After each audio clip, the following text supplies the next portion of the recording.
Welcome back to Timeless Messages from the I Ching. This is Stephen. Thanks for tuning in. Hope you're doing well. So the question I'm asking in this particular video is, what's the outcome if Donald Trump becomes the next U.S. president? This is in 2023. I'm asking this question. What is the outcome if Donald Trump becomes the next U.S. president? And the two hexagrams that I received are dispersion, disillusion, number 59 with two changing lines in the bottom trigram, and then taming power of the small. So without further ado, if you'd like to just relax your eyes and listen, take a few deep breaths and just reduce some of your stress, here we go. Dispersion, disillusion. I should define those two terms. Dispersion means to spread apart, and disillusion similarly means separation, dissolving, decay, disintegration, closing down. For example, the dissolution of their marriage, the separation of two people. So, separation and dissolving apart, decay. Okay. Wind blowing over water disperses it, dissolving it into foam and mist. This suggests that when a man's vital energy is dammed up within him, indicated as a danger by the attribute of the lower trigram, can or con, gentleness serves to break up and dissolve the blockage. The judgment, dispersion, success. The king approaches his temple. It furthers one to cross the great water. Perseverance furthers. The text of this hexagram resembles that of gathering together, number 45. In gathering together, the subject is the bringing together of elements that have been separated, as water collects in lakes upon the earth. Here, in this hexagram, dispersion, dissolution, the subject is the dispersing and dissolving of divisive egotism. Okay, let's get the criteria or the definition of egotism. The practice of talking and thinking about oneself excessively because of an undue sense of self-importance. I wonder who that sounds like. Here the subject is the dispersing and dissolving of divisive egotism. Dispersion shows the way, so to speak, that leads to gathering together, and this explains the similarity of the two texts. Spiritual or religious forces are needed to overcome the egotism. Again, egotism meaning the practice of talking and thinking about oneself excessively because of an undue sense of self-importance. So, spiritual forces are needed to overcome the egotism that divides humanity. The common celebration of the great sacrificial feasts and sacred rites, which gave expression simultaneously to the connection and social verbalization of family and state, was the means employed by great rulers to unite humanity. Sacred music and the splendor of the ceremonies aroused a strong tide of emotion that was shared by all hearts in unison, and that awakened a consciousness of the common origins of all creatures. In this way, disunity or separation was overcome, and rigidity or stubbornness dissolved. A further means to the same end is cooperation in great general undertakings that set a high goal for the will of the people. In the common concentration on this goal, all barriers dissolve, just as when a boat is crossing a great stream, all hands must unite in a joint task. But only a man or woman who is free themselves of all selfish, ulterior considerations or motives, and who perseveres in justice and steadfastness, is capable of so dissolving the hardness of egotism. The image, the wind drives over the water, the image of dispersion. Thus the kings of old sacrificed to the Lord and built temples. In the autumn and winter, water begins to freeze into ice. When the warm breezes of spring come, the rigidity is dissolved, and the elements that have been dispersed in ice flows or separated into ice flows are reunited into water. It is the same with the minds of the people. Through hardness and selfishness, the heart grows rigid, and this rigidity leads to separation from others. Egotism and cupidity isolate men and women. Cupidity is an excessive desire to accumulate things and wealth. So egotism just to reiterate, egotism once more, the practice of talking and thinking about oneself excessively because of an undue sense of self-importance. And then cupidity is the definition of a person who is excessively wanting to accumulate things for themselves and also money in an excessive way. Therefore, the hearts of men and women must be seized by a devout emotion. They must be shaken by a spiritual power in the face of eternity, stirred with an intuition of the one creator of all living beings, and united through the strong feeling of fellowship experienced in the ritual of divine worship. So here we have in the beginning, the sixth at the beginning, the changing line. He brings help with the strength of a horse, good fortune. It is important that disunion or separation should be overcome at the beginning, before it has become complete, that the clouds should be dispersed before they have brought storm and rain. At such times when hidden divergences in temper make themselves felt and lead to mutual misunderstandings, we must take quick and vigorous action to dissolve the misunderstandings and mutual distrust. I wonder if Americans have a sense of mutual misunderstanding and mutual distrust. Perhaps. And then the changing line is the sixth in the third place. Under certain circumstances, the definition, he dissolves his self, no remorse. Under certain circumstances, a man's work may become so difficult that he can no longer think of himself, and he must set aside all personal desires and disperse whatever the self gathers about itself to serve as a barrier against others. Only on the basis of a great renunciation or letting go can this person obtain the strength for great achievements, and by setting his goal in a great task outside himself, he can attain this standpoint. Well, that's the big question, isn't it now?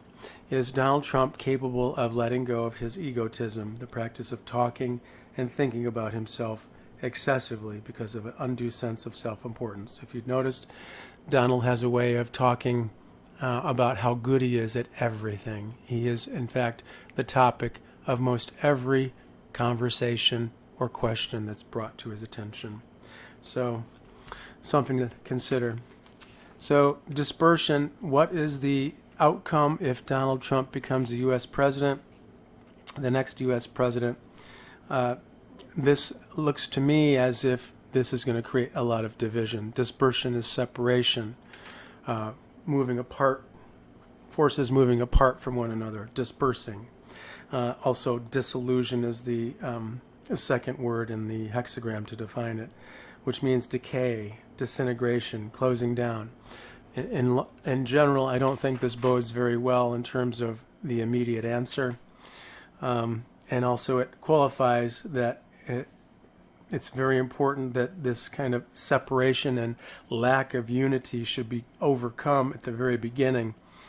And at such times, hidden differences and divergences, or major differences in temper and outlook, make themselves felt, and we can certainly tell that in the way the United States citizenry has been completely divided in so many ways. And this divisive temperament leads to misunderstandings, and we have to take quick and vigorous action to dissolve the misunderstandings and mutual distrust. Personally, I don't think Donald Trump is a person who unites people. I think he's a polarizing force, and he tends to create allegiance to himself because of his egotism. I don't think he is a person who is capable of creating unity between divergent peoples. I don't see him as being a peacemaker at all, a statesman. Okay, so just my perception, and it seems to me that this hexagram is also confirming the idea that divergences in temper, these have to be quickly and vigorously resolved, or else the misunderstandings and mutual distrust will continue to grow. And we certainly have a significant amount of misunderstanding and mutual distrust here in the United States. It's troublesome and very, very sad to see and experience. The second line, just to kind of reframe this in another interpretation, this talks about a leader that has certain circumstances that are very, very difficult, and he can no longer think of himself. I don't know if Donald Trump is able to do that. I don't know if that's possible for him to do so. It says this leader must set aside all personal desires and disperse whatever the self gathers about it to serve as a barrier against others. I don't think Donald Trump is a person who is willing to set aside all personal desires. And it says that this leader, on the basis of a great renunciation or letting go, not holding on, can obtain the strength for great achievements. But again, I don't see Donald Trump as this type of a leader that would be capable of a great renunciation to obtain the strength to achieve great achievements. Nor do I see him as setting his goal outside himself. It says by setting his goal in a great task outside himself, he can attain this standpoint. I don't think that's possible for Donald to take and set a goal in a great task outside himself. He involves himself in all of his communications, and he just, to my intuition and my understanding, he does not seem like a person who is able to set himself to a goal outside himself and take himself out of the picture and no longer think of himself. It seems highly unlikely. So the second hexagram goes to number 9, and that's the taming power of the small. Let's get into that. 1 second. So after holding together or union, we have the hexagram called the taming power of the small. After the taming power of the small, we have treading, conduct. Okay, so the taming power of the small. We have the gentle wind above, sun, and Ching, heaven, the creative heaven below. This hexagram means the force of the small, the power of the shadowy, that restrains, tames, and impedes or blocks. A weak line in the 4th place, that of the minister, holds the 5 strong lines in check. This is the image of the wind blowing across the sky. The wind tames and restrains the clouds, which is the rising breath of the creative, and makes them grow dense, these clouds, but as yet is not strong enough to turn the clouds to rain. The hexagram presents a configuration of circumstances in which a strong element or person is temporarily held in leash by a weak element. It is only through gentleness that this can have a successful outcome. I'll read this one last passage again. This hexagram presents a configuration of circumstances in which a strong element is temporarily held in check or held in leash by a weak element. Okay? It is only through gentleness that this can have a successful outcome. It's possible that this particular beginning portion of the hexagram talks about a weak element holding a strong element in check. So it's up for interpretation, but I would wager that the weak element that's holding the strong element in check would be perhaps pointing at Donald Trump. The judgment, the taming power of the small, has success. Dense clouds, no rain from our western region. These images refer to the state of affairs in China at the time when King Wen, W-E-N, who originally came from the west, was in the east at the court of the reigning tyrant, Chao Xin. This tyrant, Chao Xin, was a very controlling and bad leader. The movement for action on a large scale had not yet arrived. King Wen could only keep the tyrant somewhat in check by friendly persuasion. Here the image of many clouds promising moisture and blessing to the land, although as yet no rain falls. The situation is not unfavorable. There is a prospect of ultimate success, but there are still obstacles in the way, and we can merely take preparatory measures. Only through the small means of friendly persuasion can we exert any influence. The time has not yet come for sweeping measures. However, we may be able to a limited extent to act as a restraining and subduing influence. To carry out our purpose, we need firm determination within ourselves and gentleness and adaptability in external relations with others. The image, the wind drives across heaven, the image of the taming power of the small. Thus the superior man refines the outer aspect of his nature. The wind can indeed drive the clouds together in the sky, yet being nothing but air without solid body, it does not produce great or lasting effects. So also, an individual in times when he can produce no great effect in the outer world can do nothing except refine the expression of his nature in small ways.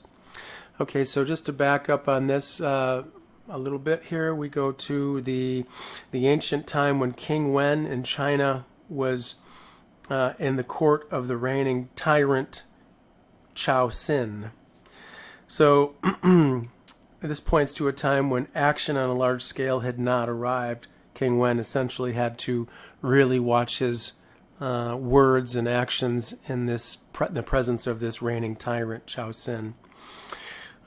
King Wen could only keep the tyrant somewhat in check by friendly persuasion. King Wen is one of the kings that was very fondly looked at from history, from the future after his reign, and he did a lot of wonderful things. Also, King Wen was very instrumental in developing the Book of Changes, of course. Hence, the image of many clouds promising moisture and blessing to the land, although as yet no rain falls. Okay, so the reigning tyrant, I would have to say, would be Donald Trump. So the question is, what is the outcome if Donald Trump becomes the next U.S. president? So the hypothesis here is that he is the next U.S. president, and this is the situation we find ourselves in. We have a reigning tyrant like Chao Sin who is in power, and King Wen, the virtuous king, can do nothing. The action on a large scale has not yet arrived. And the benevolent and good King Wen can only keep the evil tyrant somewhat in check by friendly persuasion. This seems to point, in my thinking, to the relationship between Donald Trump being the leader and other people trying through friendly persuasion to kind of keep him in check, if possible, if that's even possible. So friendly persuasion is also reiterated at the end of this paragraph.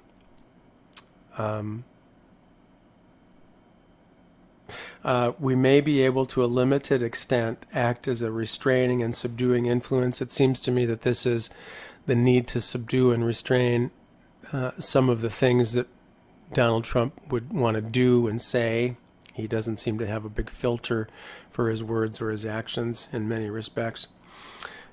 So in order to carry out our purpose, we would need firm determination within ourselves and gentleness and adaptability in external relations.